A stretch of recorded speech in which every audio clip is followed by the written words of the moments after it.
Look at your bank account right now. Whatever number you see, $1,000, $10,000, maybe more, you probably believe that money is yours, safe, real, sitting somewhere, waiting for you. But here's the truth, no one tells you. That money doesn't actually exist the way you think it does. This isn't a metaphor. It's not a conspiracy theory. It's how the financial system is designed. If every single American walked into their bank tomorrow and tried to withdraw their money in cash, the entire system would collapse, not in weeks, not in days, in hours, because the money simply isn't there. What you see on your screen is not cash. It's a promise, a digital IOU. And the entire global economy runs on this shared belief that those promises will be honored. But here's the uncomfortable part. That promise can't be kept for everyone at the same time. This system has a name. It's called fractional reserve banking, and once you understand it, you'll never look at money the same way again.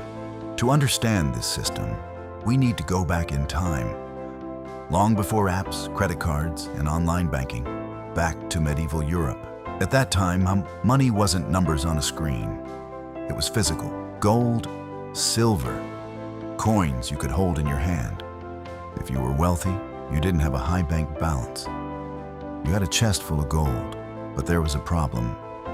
Gold is heavy, it's easy to steal, and dangerous to carry. So people started doing something smarter.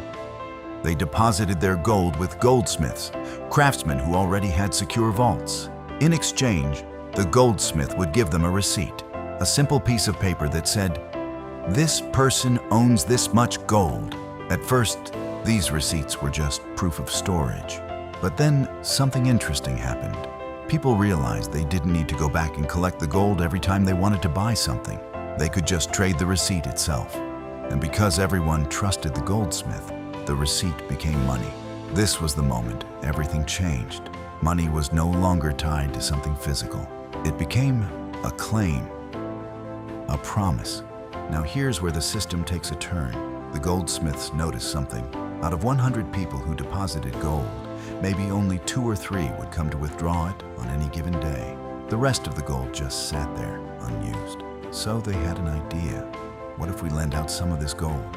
But they didn't stop there. They realized something even more powerful. They didn't need to lend actual gold. They could just create more receipts. If they had 1,000 gold coins in their vault, they could issue 2,000 receipts and lend the extra 1,000 into the economy, earning interest on money that didn't exist. As long as everyone didn't show up at once to claim their gold, the illusion held. This was the birth of fractional banking. Now fast forward to today. The system hasn't changed. It's just gone digital. When you deposit $100 into a bank, the bank doesn't just store it. It uses it. It keeps a small portion and lends out the rest. That loan gets deposited somewhere else and lent out again and again and again. By the time the cycle is complete, your original $100 can turn into nearly $1,000 in the system. But here's the catch. Only the first $100 was ever real cash. The rest, it's all debt. And it gets even more extreme today. Since 2020 in the United States, reserve requirements for banks are effectively zero. That means banks don't need to keep any fixed percentage of your deposits in reserve. Instead, they create loans first.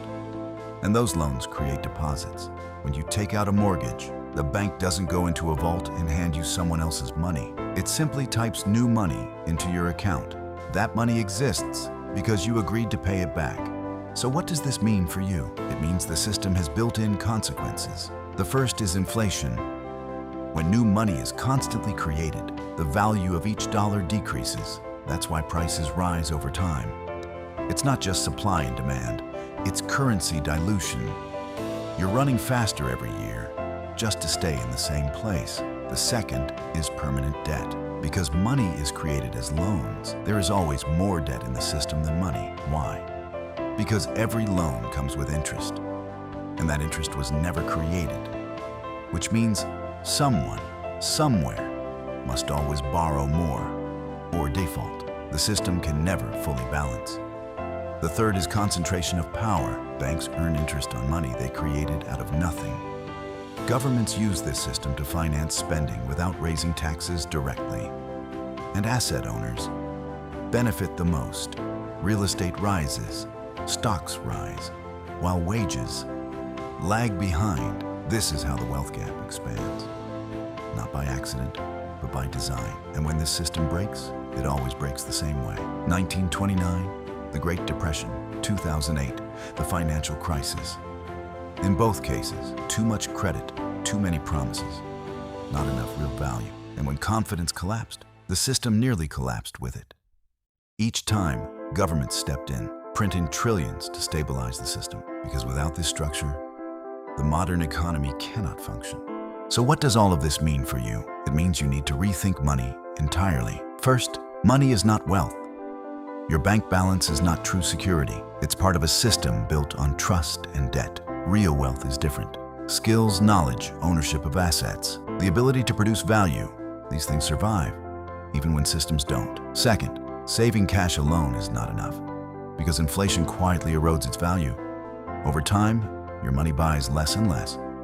Third, understand debt before you take it on. Debt can be a tool, but it can also be a trap. And in this system, the system depends on you staying in debt. Because without borrowers, money creation stops.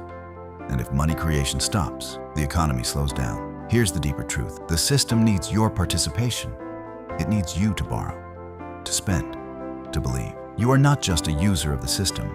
You are the fuel. So what's the takeaway? This isn't about fear. It's about awareness. Once you understand how money is created, you stop playing blindly. You start making smarter decisions. You stop chasing numbers and start building real value. Final thought, the next time you check your bank balance, remember this: most of that money exists only as numbers on a screen. It's part of a system that runs on confidence, and confidence is the easiest thing to lose. Outro line: if you understand the system, you can protect yourself from it. If you ignore it, you remain just another player in a game where the house always wins.